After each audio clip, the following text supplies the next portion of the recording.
Crazy T, aka Ill Smith, the Fresh Prince of Welfare, representing WOVU 95.9. What's happening? Stick together, get on our feet, get on our feet. Black Wall Street, get your together, we can all eat, we can all eat. Black Wall Street, we gotta stick together, get on our feet. You ever heard of Black Wall Street? We gotta stick together, get on our feet, get on our feet. Black Wall Street, get your together, we can all eat, we can all eat. Black Wall Street, we gotta stick together, get on our feet, get on our feet. Black Wall Street, I want everything that's black on, black on. That's right, man. Don't ask me about no god prices. Did you ask that white man? Stick together, get on our feet, get on our feet. Black Wall Street, get your together, we can all eat, we can all eat. Black Wall Street, we gotta stick together, get on our feet. You ever heard of Black Wall Street? We gotta stick together, get on our feet, get on our feet. Black Wall Street, get your together, we can all eat, we can all eat. Black Wall Street, we gotta stick together, get on our feet, get on our feet. Black Wall Street, I want everything that's black on, black on. That's right, man. Don't ask me about no god prices. Did you ask that white man? Cleveland got that music, man. A lot of people be sleeping on this all day long, and that's the whole point of my show. Is to play Cleveland music and showcase these artists, man. Why not? I don't care. Why not? I'm in my early 40s at this point. I'm gonna be where I'll be at in hip hop for sure. Like, I got one of the most influential guys in this neighborhood, WOVU. I'm telling you why I mess with him heavy. He put something out on Instagram, right? And then voices his concerns. And I voiced mine back. And then I said, you know what, hit me up, call me, because that's usually how I get stuff done. We had a conversation. And that's what black men's supposed to do. And we both came to understand that. I heard his part, he heard my part, and then we was like, okay, we actually doing the same thing, we just saying it differently. And I understood what he was saying. He's here, and he does a lot for the community. I'm talking about, he's in those streets. He's in the streets. He's in the hood. He's with the kids. He's everywhere, changing his community. Like, a lot of people talk about it, but he's actually there changing his community. On Instagram, he goes by the name of Free Thinkers. And he does. He always drops gems, man. Welcome to the 95.9 FM DJ Kristyles show. What's up, man? Yo, it's your boy Free Thinker Walt, man. That was a hell of an introduction. You like that? My bad. You like that introduction? You like that? Yeah. But real is real. And I commend you for that. And I like guys where we can have a conversation and not come at each other and have a dialogue and come to an understanding of what we're trying to do. And I love your movement. Everything about the kids and what you do for the kids. What you do for your community is huge. It's huge. You're MC. Right. You're an MC. By all means, you're an MC, you're a hip hop artist. But it seems like your movement and your calling have moved towards building your community up because you're tired of seeing where it's at. Well, at what point, where did it click for you? That's what I want to know. Like, when did you know, like, this is it? This is it.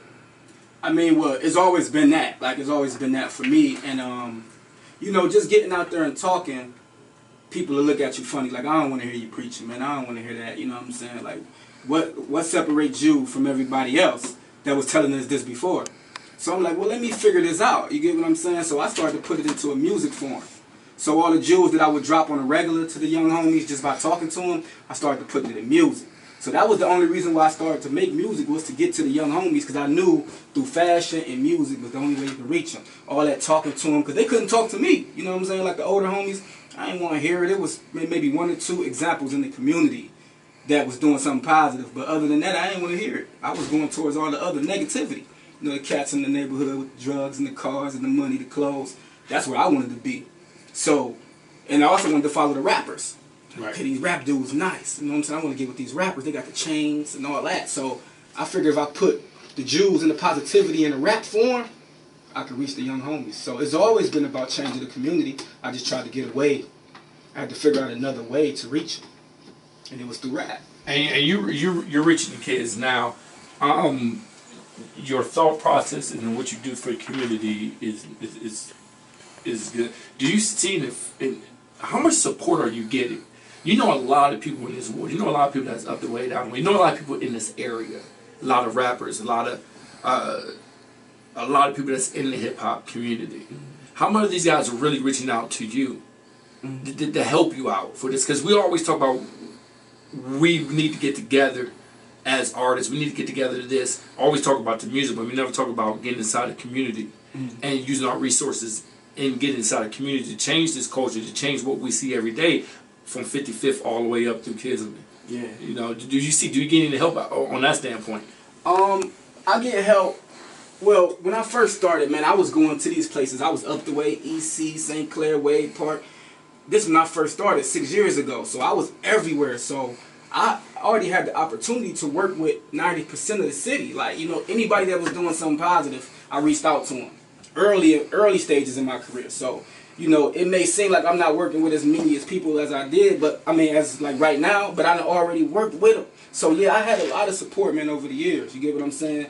And I still keep in contact with a lot of these guys. So yeah, I get fair support. And then it's just a purpose. So if I don't get support, I'm gonna do it anyway. Right. You know what I'm saying? But I think one of the biggest things that I've seen, I think a lot of people raised their eyes was the NFL Network came at you. Yeah. How did that come about? How did that?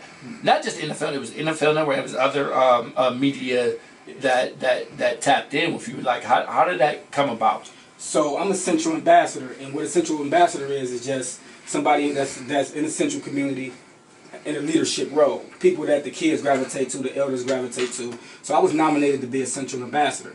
So now what happens is I get called to these meetings, and I was called to a meeting about what's going on in the community, the negativity.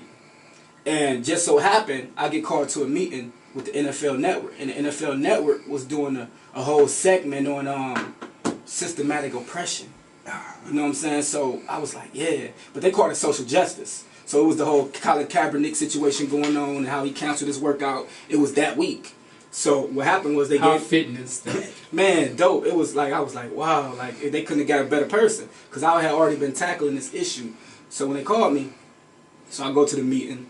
And I'm in there with a lot of seniors. Because what happens is a lot of people in my generation or younger, they don't come to these meetings. No. So it just be me, like the youngest cat in there. And I'm 32.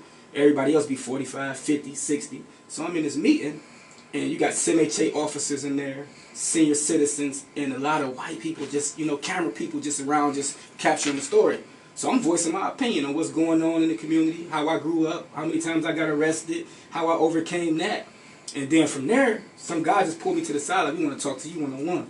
So when I get out there, we get to talking one-on-one, and he want to know exactly what I've been talking about, which was, in our community, they took away the Daves. They took away our grocery store, right? So we don't have a grocery store, so now we only forced to shop at fast food restaurants, local stores, and gas stations. And all those stores are selling food which is high sodium, all these chips and pop and chicken sandwiches and all that, right? So it's like we don't have a place to shop. And the thing that's killing us the most as African Americans is not really gun violence. Gun violence is doing a great job, but it's not that. It's heart disease, yes, diabetes, and high blood pressure. And what's giving us this food that we eating? So I talked about that. Then I talked about the infant mortality rate, which is babies dying before the age of 1. And Central had a 22% rate of babies dying before the age of 1. And that was 2018. So not only did we have a food desert with no grocery store, we had infant mortality. So babies was dying at an all-time high. So I talked about that. Then not only that, it was that they was closing down one of our high schools, which was Adams. And now all we have is one high school in the community, which is Tech. And if you put all these kids in one high school, what that's going to do? That's going to decrease learning. You get what I'm saying? That's going to add to the classrooms. So if you oversize classrooms, that's what, what I'm saying? And a lot of kids going to drop out, not want to come to school. So it was all systematic, and I talked about that. And that's exactly what the NFL Network wanted to hear. So that's how that came about. So is that airing anytime soon? I didn't get an exact date, but they've been giving me updates like we're working on it. So okay. We'll so see. It'll be sometime when they go over either after the season. Yeah, we'll see. I think they said during the playoffs. Is it during the play? That's hard. 95.9 FM. My man Free Thinker. He's in the building. He on the show, doing a lot of things for the community. And you touched on something that's was very important. This corridor they're building here. Mm-hmm. In the city, if y'all don't know, they shut down East 55th for 490. They're gonna build this freeway through so you can hit up the university. Yeah. Also, part of that is, if anybody watching, is they're building a new, or has been approved to build a new police station. In this open corridor they're making around just up the street from here. What do you think about that? What they're trying to do in the revitalization of this community in Kinsman, and how does that affect everybody else around us? So for sure, if you're not knowledgeable about what's going on, it's gentrification at an all-time high, and you know gentrification is coming into a community, making a low-income, a poverty community better. And what they're doing is they offering a lot of the people where I stay, which I stay on Carver Park. I grew up on Outhwaite my whole life, 25 years. I've been on Carver Park the last 7, so that's 32 years. I've been down the way. And they're giving everybody Section 8. So what they're doing is moving everybody up to the suburb areas and bringing people closer to the inner city. And what I see with that freeway and the new police station is gentrification. And they're bringing more people of higher income down closer to the resources. And we're losing out on the resources. So the thing that I try to do is make sure all my young guys is knowledgeable. You know, let's get employment. Let's do something sustainable, and let's be a part of it. Because what's gonna happen is it's gonna kick us out. Yeah. What do you feel about that part? So that's when it gets bigger, because now, and you're a smart guy, so we can tackle these information. So according to the policy that our President Donald Trump is trying to do is cut off a lot of people off the SNAP program.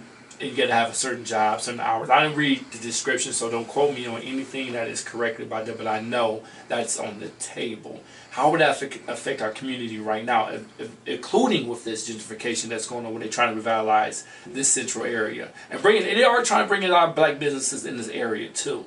How can we get the word out to our community, like things we need to do? Like our system is so broken. Where do we start at? That's the question. And there's no right or wrong answer, but where do we start at to get us to where we need to be? Well, I think we start with real estate. And what I mean by real estate is that, like, you know, I do the youth program here every fourth Monday. And I've done youth programs inside of Boys and Girls Clubs and Mount Elementary. But what I'm trying to say is about real estate, to get back on that, is I don't own any of that. So the minute that we start to own things is the minute that we can change it. Because what if they just shut my program down? I ain't got no, you know what I'm saying? Like, I ain't got no authority. I don't own nothing. So at any given time, they can shut us down. But if we invest in real estate and start owning these buildings, that's when it change. And that's perfect. That goes right into his single. It's called Black Wall Street. See how that happens? You see how that happens? Tell us a little bit about the song. Black Wall Street is to glorify, man, all black businesses. So everybody in the city of Cleveland, the state of Ohio, America in general, anybody black, you know, Black Wall Street started out in Tulsa, Oklahoma. You know what I'm saying? And it was over in like the 1920s. It started like in the 1800s. Thousands of black businesses flourishing, and the government dropped the bomb on them. You get what I'm saying? It killed them. So what I want to do is try to bring that back to the city of Cleveland. So everybody that got a business, a clothing line, real estate, whatever you doing, let's get together. And that's what Black Wall Street is bringing black businesses together. Well, we got it right here. Black Wall Street, 95.9 FM. Free thinkers, let's go. So it's remind us, we be in line spending all of our dollars. We gotta stick together, get on our feet, Black Wall Street, get your together, we can all eat, Black Wall Street, we gotta stick together, get on our feet. You ever heard of Black Wall Street? We gotta stick together, get on our feet, Black Wall Street, get your together, we can all eat, Black Wall Street, we gotta stick together, get on our feet, Black Wall Street, I want everything that's black on. That's right, man. Don't ask me about no god prices. Did you ask that white man?